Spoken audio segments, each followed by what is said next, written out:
Representative English. Thank you. So I have a couple questions.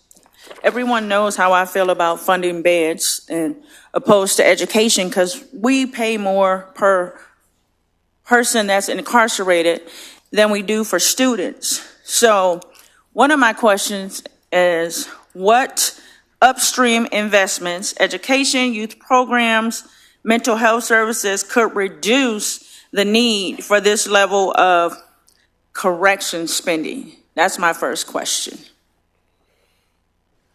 Representative Brown. Thank you, Madam Caucus Chair, and thank you, Rep. English, for your question. I think obviously there are lots of upstream programs that could reduce the need for prison beds. I don't disagree with you that we should be investing more in education. We should be investing more in healthcare. Obviously, we are challenged this year because of our budget. We have preserved core funding in education, and we'll get to that soon. But to me, making sure that folks have economic opportunities, folks have educational opportunities, it goes a long ways towards making sure that we do not need investments in corrections to the level that we currently have. Rep. English. And I know that we can all agree that it's very problematic when we are paying more per prisoner than we are per student. And I'm going to keep saying it until it changes because it is our job to make policy changes, but that's a whole nother conversation. But what is the long-term cost comparison between incarcerating an individual versus investing in early education, intervention, and workforce pathways? Rep. Sirota.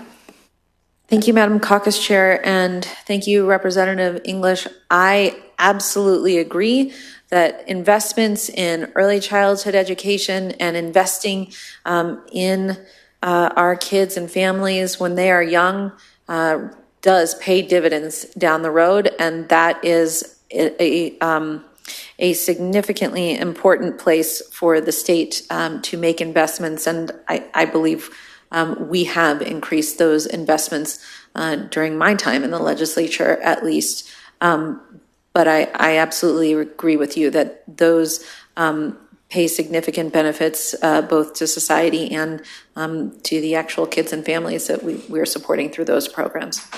Last question. Okay, one last question, Rep. English, and then we're moving back to Espinoza.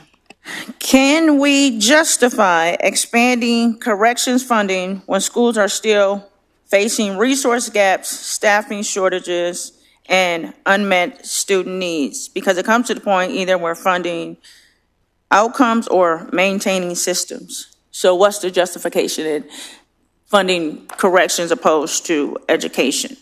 Rep. Brown. Thank you, Madam Chair, and thank you, Rep. English, for your questions. Nobody wants to fund prison beds.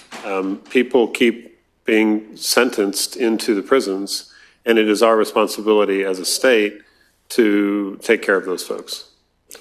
The caseload projections are what they are, and they are based on the policies that this body, that the legislature, that the voters have implemented. If I could fund no prisons, I would certainly do that, but we can't, right? We continue to have, even as crime goes down, we continue to have people who commit crimes, murders, etc., and get sentenced to our prisons. So the reality is that the caseload projections are what they are, and to some degree, we have to fund them. And if the General Assembly is serious about changing that dynamic, then we need to pass laws that I will support, that will change, when people get out, that will make sure that they get the treatment that they need, that we will turn our correction system not into just a security system with a rehabilitation problem, but a real system that is reforming and rehabilitating and getting folks out into the community safely.